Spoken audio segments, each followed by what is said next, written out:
Hi there, and welcome to the Parents of Mouth Breathers podcast. This is a place for parents who are done being dismissed and are trying to be proactive in terms of their child's airway health. So, I have been sharing for the last 8 or 9 months about my situation with my eldest son in particular, who is a mouth breather and has various airway health issues.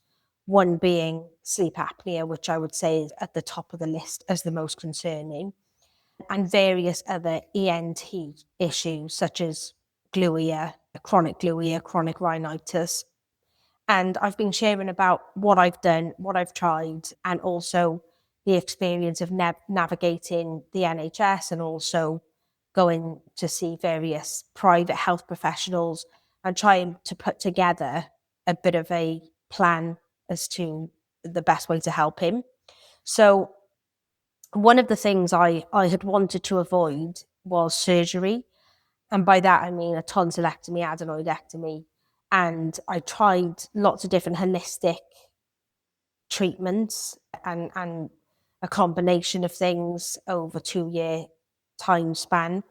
And unfortunately, nothing gave us that solve and that long-term fix. I've really come to realize now, and that's something I'm going to be sharing more about over the coming weeks and months, is that this idea of treating a child with a multidisciplinary viewpoint is where it's at. And I'm going to do an episode outlining exactly what I mean by that.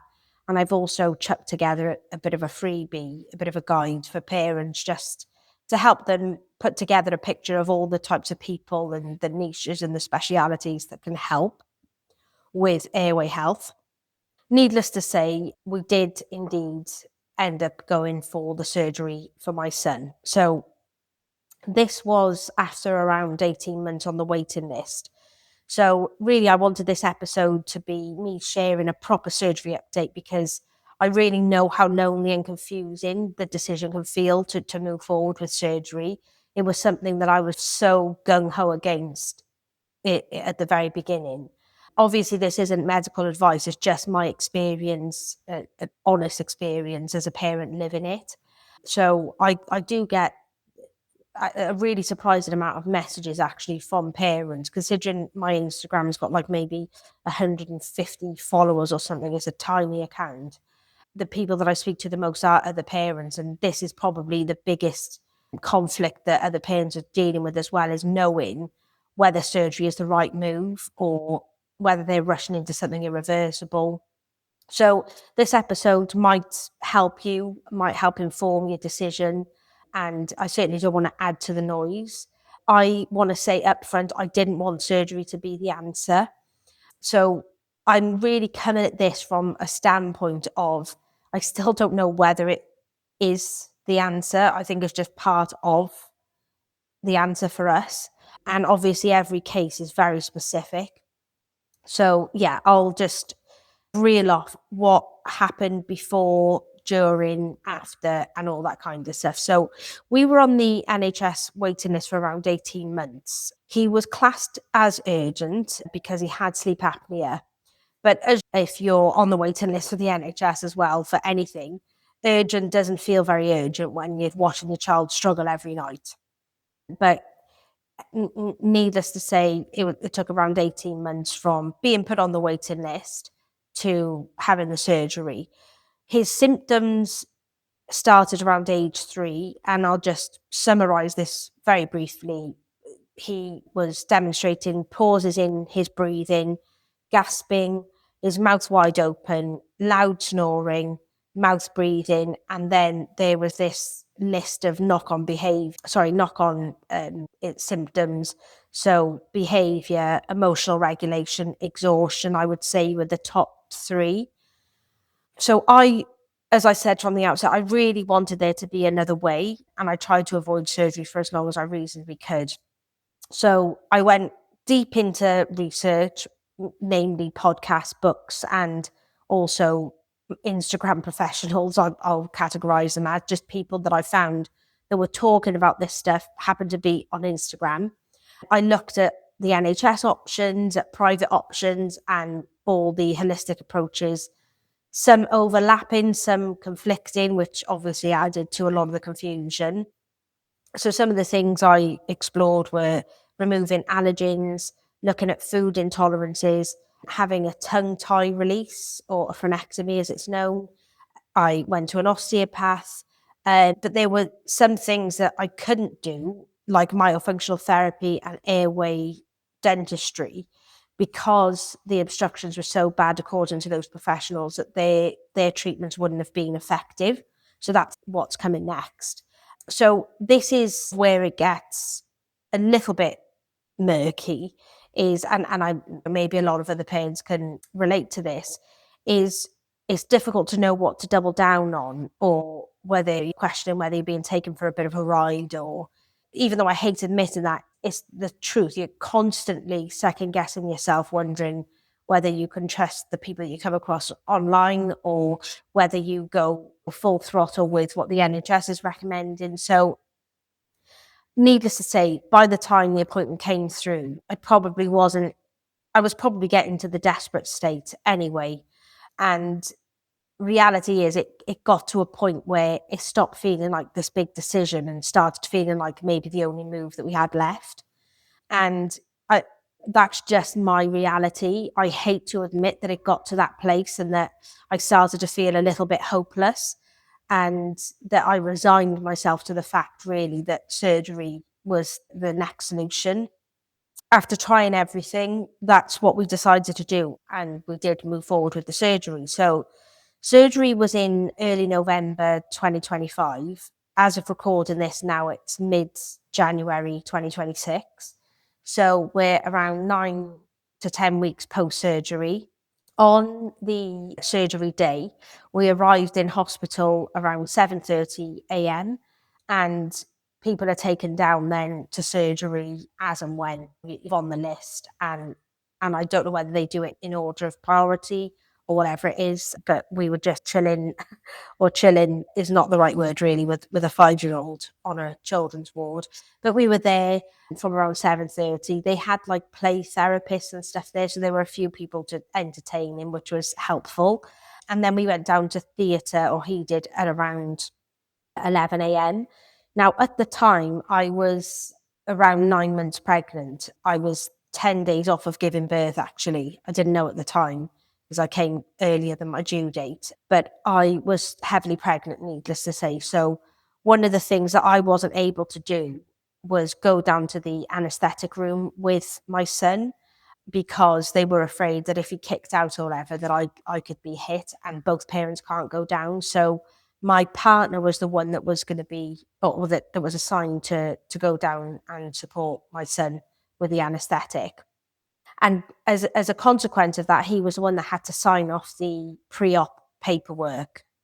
And one of the hiccups that kind of happened is that grommets weren't listed. Now, grommets were arguably the most important part of it, or certainly as important, because he has had gluea for several years, reoccurring ear infections, and was already wearing a hearing aid, to help counter the reduction in hearing because of the gluea. So I was just speaking to my partner before he went to the anaesthetic room, and he mentioned that grommets weren't on the list. And I managed to get hold of the surgeon just in time. And it turned out that it was a bit of a paperwork issue, and that the grommets weren't added to the surgical notes. But anyway, they were done. And the staff were brilliant, and they were apologetic that information hadn't been passed on. Again, anyone that's navigated the NHS knows that this is one of the real downsides, is that you have to be so on it, and you have to be the middle person, ensuring that all of these bits of information are carried forward to the next team and the next team. And so they were really good about it. And my son then went down for his anaesthetic. So that was around 11 a.m. And then he was back by 12:30 from the surgery.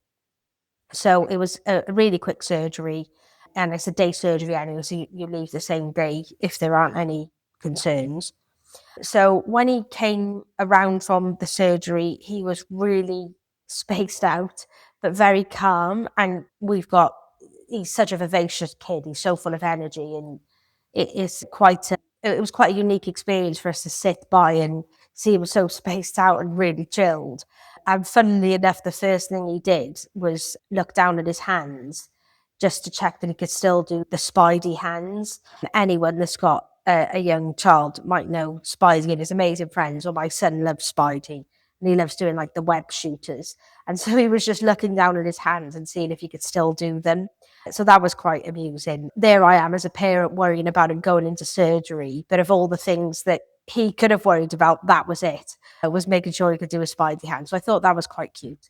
But when he came around properly, the first thing he said was, "My ears are whistling. Mummy, my ears are whistling." And he kept touching his ears, like clearly aware that something had changed, but wasn't quite sure how to. You could see that he was just really just blown away by the fact that his ears were whistling. So when the surgeon came to follow up an hour or so later, they said that was a really, really good sign. That's exactly what they want to hear, is that the child, there's a noticeable difference with the child. So the surgeon said, look, that's a sign that the fluid has drained properly and the grommets are effectively doing their job. So that was a really positive sign. And we hung around then for a few extra hours while they sorted us out with some of the medication and whatnot, and to wait for my son to come around a bit more. And then we were discharged from the hospital. I think it was around 7 p.m. from what I remember. So then, yeah, we were sent home to recover at home. Now, overall, I would say the surgery experience was much smoother than expected. And so was the recovery for the most part. So we came home, kept him topped up on his meds. He was so sleepy the first night, he just went straight to sleep. The second day, he pretty much slept all day. It was either on the third or fourth day he had a high temperature, but there was nothing off about him other than he was slightly tired. And so, yeah, that was all manageable with pain medication. The most unexpected consequence of surgery was his breath. It was honestly completely vile. Nothing can prepare you for it. I didn't know that was going to be a thing. I called just to check to see if that was normal, and they said it is. It's just where it's kind of healing over, and that tissue dies off at the back of the throat. So yeah, that was really disgusting. But overall, those first 8-9 days were absolutely fine. The pain, I would say, ramped up after day 5 or 6 for us, only noticeably because as medicine was wearing off, he was quite vocal about needing more meds, whereas the first few days there wasn't any of that. So yeah, there was a little turn there. And then it was 10 days post-op that things got quite scary. So my partner had gone out for a meal for his brother's birthday. And it was as I was really heavily pregnant, I had just put both boys to bed. And after about half an hour or so, Sonny woke up crying. So I immediately went upstairs and he was like, "Mummy, I don't feel very well. I don't feel very well." Anyway, he vomited blood and blood clots all over his bed. So I just decided I called 999 because I was terrified. And obviously he looked very grey and all that kind of stuff. He didn't have a temperature, but they were like, "Look, take him down." Because part of me thought, is that just normal post-surgical stuff? I mean, they didn't tell us to expect that. But anyway, it resulted in me taking him to the hospital, taking him to A&E.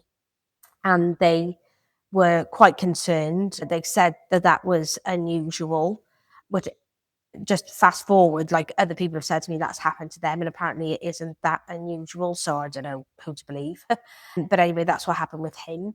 So he had to stay in overnight, which he did, and they determined that he was likely that he swallowed blood from the site, and that then he vomited it up.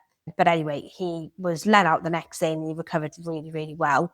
And then, because life is like it is and it doesn't space things out, I went into labour then with my third child the next day.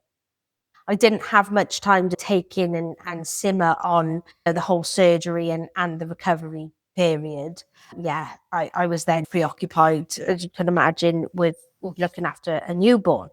I guess overall, the experience of the surgery and the recovery, it was not as bad as I was expecting. And I was expecting to be particularly bad because my son is quite a sensitive soul, and he's a very emotional kid. And so I was expecting it to be like hell, but it really wasn't as bad as I expected. And here I am 2 months on and reflecting on all of this as I'm putting some stuff together and thinking about what I wanted to say on this episode. I'm glad we did it overall. And I will say that I was probably becoming quite ideological about surgery and writing it off as an option altogether. And I think there are other parents that maybe fall into that category as well. It feels like it should be preventable, and it feels like there should be another solution that isn't as invasive. And I still believe that to be the case. I just had these two options: either continue like we were going and try different things, or go for something that apparently does help a lot of people as well. So I am glad we did it. It hasn't hurt the situation, I'll say that much. So the clear improvements that we can see is that his hearing is dramatically better. So he doesn't wear his hearing aid at all. It's actually having a whole other kid around. And it's also made me realise how effective grommets are compared to hearing aids as well. Hearing aids, obviously, for something like gluea, are not that effective all the time because gluea fluctuates in its very nature, and hearing aids aren't necessarily adapting to that. It's not like adult hearing aids where you can adjust them yourself. This is, you go every few months for the hearing aids for children, and it's done on a computer and it's adjusted based upon the test of that day. So it's not the most effective thing. So I could see right away that his hearing is just much better. And there's lots of things that have really moved me about the whole thing. Him singing along in the car in a way that he never would have before. And his 2.5-year-old brother does that all the time. But these little moments, or like me and my partner are talking to each other and he will like butt in now to the conversation when he never did that before because he obviously wasn't following the conversation. So it's just little pieces like that were slightly improved with the hearing aid, but have just been improved significantly since having the grommets in. So that's a really big plus. The downside of grommets is that there's no telling how long they will last. So the surgeon tried to manage our expectations and said, look, he could wake up next week and you'll find one on his pillow. Or it could be a case that they last a year. Like there is no telling how long they will last. And it could be a case that we sort of see or we sense that maybe his hearing is off a bit again.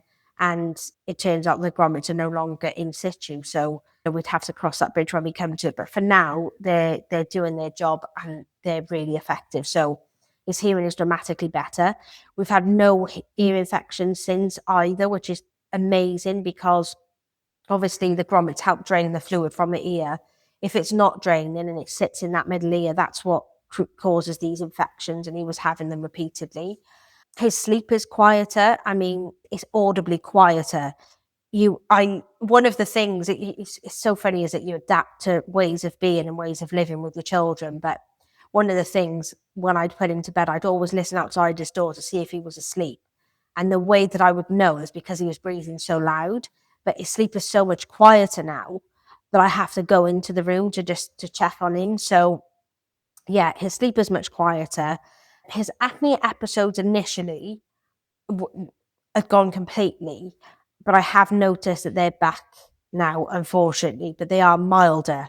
There is a noticeable improvement, but the sleep apnea is still very much there. He does seem more settled overnight in terms of the fact that when he wakes up, his bedding isn't all over the place. But these are just really noticeable differences. He still does get up throughout the night. That hasn't changed. But yeah, his bedding isn't all over the place. So he's obviously resting a little bit more. And the other thing as well is that he has recently had, obviously, it's like cold season here. He's had a virus recently, but it just hasn't derailed him in the way that it used to. Now, it could be coincidence or it could be linked to the surgery. That he did complain of a sore throat last week, a little bit of medicine, no problems, he's had no temperature. It hasn't resulted in any serious viral infection. And that was always the case for my son. So I'm just thinking that that has to be tied to it. And that's obviously a really positive consequence of the surgery. Now, what it hasn't fixed is that even though immediately after surgery there was like almost silent sleep and no snoring, over time, those things have returned. Not like before, as I said, but enough to confirm what I already suspected, which is surgery removes obstructions, but it hasn't addressed the other issues, such as inflammation or triggers. And for me, it clearly isn't a root cause as my son. And I never expected it to be, quite frankly. And you get conflicting information, as any parent knows, that you're going down this rabbit hole or these rabbit holes. There are people out there that are saying this is a complete solution, whatever it may be. And actually, each child is so individual. And I just thought the very nature of how my son presented with his symptoms meant that, surgery was just going to be one part of the puzzle. And unfortunately, it hasn't offered that solution that I was hoping for, which primarily was that he would now become a nasal breather, and that the sleep apnea would stop, and it hasn't. So, yeah, there's obviously something else contributing, and I've just got to keep moving forward and figuring out what that is. So, in terms of what's next for us, there's a follow-up appointment that I had through the post the other day, which will be at the end of February. And so that will be where we go in, meet with the surgeon, presumably, and then have a look at the surgical site. I don't know whether they will assess where the adenoids were, but they'll certainly have a look in the back of the throat. And I don't know what's going to come of that. I'm going to obviously mention that the sleep apnea is still there. And I'm going to pick their brains on what other surgeries, or what, not surgeries, but what other treatments we should be looking at doing. I've got very little confidence in the fact that they're going to talk about this multidisciplinary approach to things. But I'm interested to see what they say nonetheless. And I'll share all of that. So after that appointment, I'm then going to continue with myofunctional therapy. I didn't want to do that yet because I didn't want it to be confused. If there are benefits, obviously, we see the benefits from myofunctional therapy. That's not confused with the benefits that have come from surgery. So I want to keep those things a bit separate for now until I've had that follow-up appointment. And then I will continue with the myofunctional therapy. For those of you that don't know, we went to an initial appointment back last summer where we met with a myofunctional therapist in London. And she said she didn't think the treatment would be effective until he got these obstructions removed, because he was so obstructed that he wouldn't actually be able to do the exercises properly. So we'll be following up on that. I'm going to continue looking into allergens and intolerances. It's such a difficult road, and to have your child referred to an allergy specialist through the NHS here is just an absolute, it's just a horror show, quite frankly. There doesn't seem to be a really clear route forward with any of that. So I'm looking at what other options are available. I'm also going to explore orthodontic options. Again, I'm just looking into what is proven to help and what is maybe a fad. I don't know. There's so much conflicting information out there, but that is one of the next steps for us as well.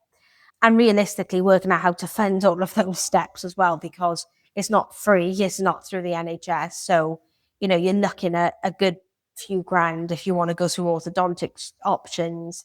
Then obviously with the allergens and intolerance testing, that's going to set you back a bit. So just working out what we need to prioritize, and then figuring out how to go about funding that. So yeah, I guess this is just the realities of being a parent with a child that has airway health issues, where you're navigating the NHS system that's so far behind the times, and then also navigating the private healthcare space where it's difficult to know which treatments would be effective and which apply to your children, who out there is as they say they are and actually able to offer a solution, and who's just trying to make a quick payday. So it's very difficult. But I will say, in wrapping up all of this, that surgery was certainly a piece of the puzzle for us. I think had I have known some of the stuff I know now, like myofunctional therapy, for example, I perhaps would have started that a lot younger, because I think what contributed to my son actually needing the surgery by the time that he did was that he'd gotten older and it was still creating all of these issues for him. So it was definitely an important piece of the puzzle for us, but it's certainly not the end of the road. That's the reality. And some days when I've got a bit more of a negative spin on it, I think, oh God, it just feels like we're back in square one. At least when there was surgery on the horizon, it felt like, okay, well, I'm going to keep trying different things. And then when we get to the surgery, that could be the piece that we still need left. And then it will make everything better, but it hasn't. So yeah, it does feel like that. But ultimately, things have improved, just not good enough for what I want to my child, really. And sometimes I think, do I need to manage my own expectations, or do I need to be a bit more realistic about the type of results we can achieve? But also, I'm quite a stubborn person. I don't want to give up on what is best for him as well. So, yeah, if you are also questioning surgery and you're stuck in that awful in between where you're not wanting it, but you're also running out of alternatives, I really get it. And you're not alone. Please feel free to send me a message and share your own experiences as well. I'm always interested in hearing other people's experiences. This is valuable that we share our take on things and what's worked for us and what hasn't, because it does feel like you're banging your head against a brick wall a lot of the time. But anyway, I'll leave you with that for today.